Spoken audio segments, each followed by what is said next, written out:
आपको मुबारक हो। India once again जो है वो फाइनल्स में पहुंच गया चैंपियंस ट्रॉफी के। हर आईसीसी टूर्नामेंट जो है इंडिया फाइनल्स में जा रहा है। एक हिकअप था उनका, एक टैबू था ऑस्ट्रेलिया को हराना, वो भी हरा दिया। अब आप कहेंगे जी एडवांटेज था इंडिया के पास, दुबई में खेला है सारे टूर्नामेंट और एक ही ग्राउंड में खेला है, बाकी टीम्स ट्रेवल करती रही वगैरह वगैरह।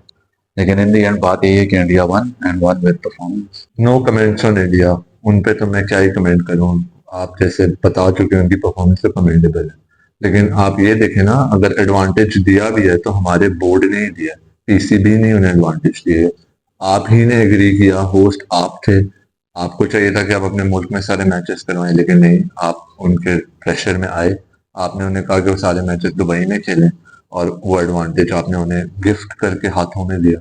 तो इसमें आप तो कोई भी नहीं होते जो क्वेश्चन करें या बाद में कोई नक्स निकाले। आप ही इस चीज के रिस्पॉन्सिबल हैं। अगर आप अच्छा बोर्ड होते, तगड़ा बोर्ड होते, तो आप कभी भी ये परमिशन ना देते। और जिस तरह आप बता रहे हो कि पहले बातें की जा रही थी कि जिसने आना है पाकिस्तान आए, जिसने नहीं आना वो ना आए, पॉइंट्स डिवाइड हो जाएंगे, तो ये बिल्कुल ठीक पॉलिसी थी और यही पॉलिसी होनी चाहिए थी।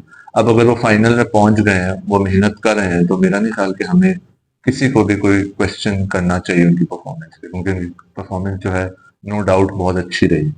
अब देखिए, अगर विराट कोहली की हम बात करें, पूरा टूर्नामेंट और इससे पीछे कुछ सीरीज वो खेलते आते, परफॉर्मेंस कोई नहीं थी, लेकिन पाकिस्तान ने गारंटी किया कि वो जो है उसको सेंचुरी देंगे। और उसने जितना भी अच्छा खेला हो ना खेला हो, आप अपनी बॉलिंग परफॉर्मेंस देखें और आपने उसको रन दिए, आपने उसको फॉर्म दिया। उसने ऑस्ट्रेलिया के खिलाफ इतना शानदार खेला और वो फाइनल्स में जा रहा है, और जिस फॉर्म के साथ वो जा रहा है पूरा एक्सपेक्टेड है वो परफॉर्म करेगा। देखिए, आप जो भी कह लें, ये बात तो बिल्कुल सही है कि इंडिया की performance, team performance, body language बहुत स्ट्रांग है। आप उनका बैटिंग ऑर्डर देखें, उनकी बॉलिंग देखें, सब कुछ एक सिमेट्री में चल रहा है और पता लगता है कि भाई एक टीम टूर्नामेंट खेलने के लिए आई है। इंडिया का जैसे आप ही ने बताया कि वो स्पिनर्स भी उसी हिसाब से ले गए थे जिस तरह के कंडीशंस थे। आपका तो फिर अगर पाकिस्तान कंपेयर किया जाए, आप तो कोई स्पिनर ही नहीं ले गए। एक ही आप फुल टाइम स्पिनर ले गए थे, अबरार, जिसका बेचारे का हार्डली कोई 2 साल 1 साल का भी एक्सपीरियंस। फिर आपके पास कोई फुल टाइम स्पिनर नहीं थे। आप भाई ऑलराउंडर की बेस पे जा रहे हो दुबई जैसे ग्राउंड में या पाकिस्तान जैसे पिचेस पे खेल रहे हैं। मतलब उसमें खुशदिल शाह और सलमान अली आगा आपके फुल टाइम स्पिनर बन के जा रहे थे, जहां पे आपके पास बैट पे साजिद बैठा हुआ है, नुमान बैठा हुआ है और ये सुफियान मुकीम नया बच्चा है। इस तरह के एक्सपीरियंस स्पिनर बैठे हुए थे जो नया टैलेंट था आपका। लेकिन आपने वही बोर्ड ने अपनी जिदबाजी में और सिफारिशों में वही बंदे प्रेफर किए जो उन्हें अच्छे लगे, जिनकी पॉलिटिकल एफिलिएशन थी।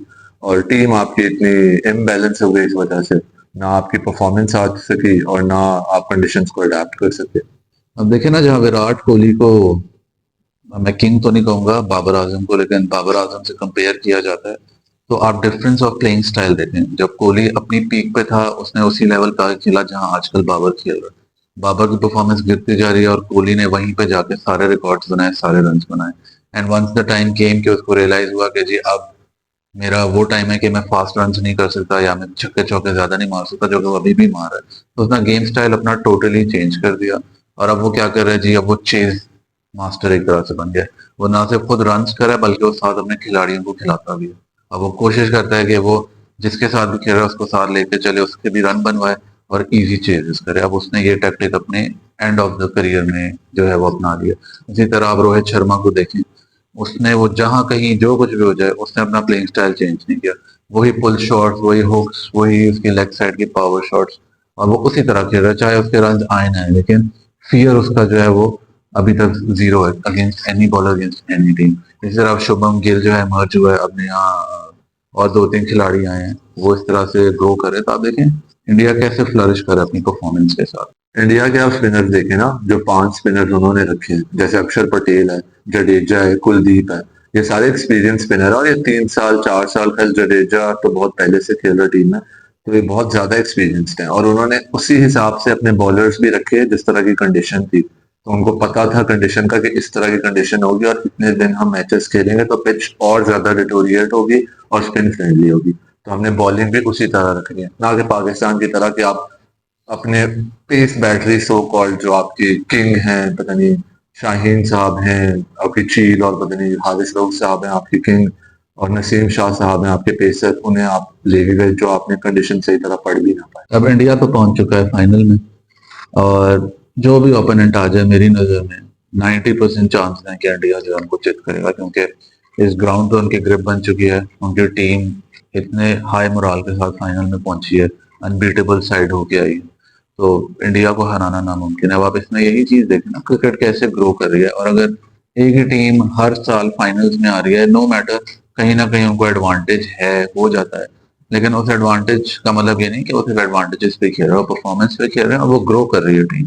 और जैसे हम हमेशा कहते हैं, हर एनालिस्ट कहता है कि एवरी डे कोई नया प्लेयर इमर्ज कर रहा है, एवरी डे कोई एग्जिस्टिंग प्लेयर अपनी परफॉर्मेंस में चेंज ला रहा है, और उसकी वजह से पूरी टीम में पॉजिटिविटी आ रही है। तो it's a very good sign for Indian cricket, और इससे सारी टीम्स को जो है वो सीखना चाहिए और इसको देखना चाहिए कि हाउ टू ग्रो। जैसे ऑस्ट्रेलिया पहले 10 साल इस तरह डोमिनेट करता आया, और उनकी इसी तरह की 10-20 साल बल्कि करता है, तो अब आई थिंक इंडिया उस वर्ज पे चलना शुरू हो गया। हमारा आप क्या ही कंपैरिजन करेंगे, मतलब हमारा उनका तो कोई कंपैरिजन ही नहीं है। जहाँ पे लड़का कोई परफॉर्म कर रहा होता है तो आप उसको जो है टीम से बाहर कर देते हैं। जहाँ कोई पोटेंशियल खिलाड़ी होता है जिसकी जगह बनने की गुंजाइश होती है उसको आप टीम में नहीं लेते हैं, साल साल उसका टैलेंट जाया कर देते हैं। जो लड़का परफॉर्म कर रहा होता है इंजरी का शिकार हो जाता है अनफॉर्चुनेटली, जैसे साइम अयूब थे, वो जो है अब रिहैब के लिए लंदन गए हैं, तो उनकी जो है स्नैप्स आ रही हैं, उनके इंस्टाग्राम पे स्टोरीज आ रही हैं। किसी हानिया आमिर के साथ वो इवेंट पे गए हुए हैं, कभी किसी सोशल मीडिया इन्फ्लुएंसर के साथ वो बॉलिंग खेल रहे हैं। तो ये देखे ना, ये है लेवल ऑफ सीरियसनेस, ये है एटीट्यूड टुवर्ड्स द गेम या रिस्पेक्ट टुवर्ड्स द गेम।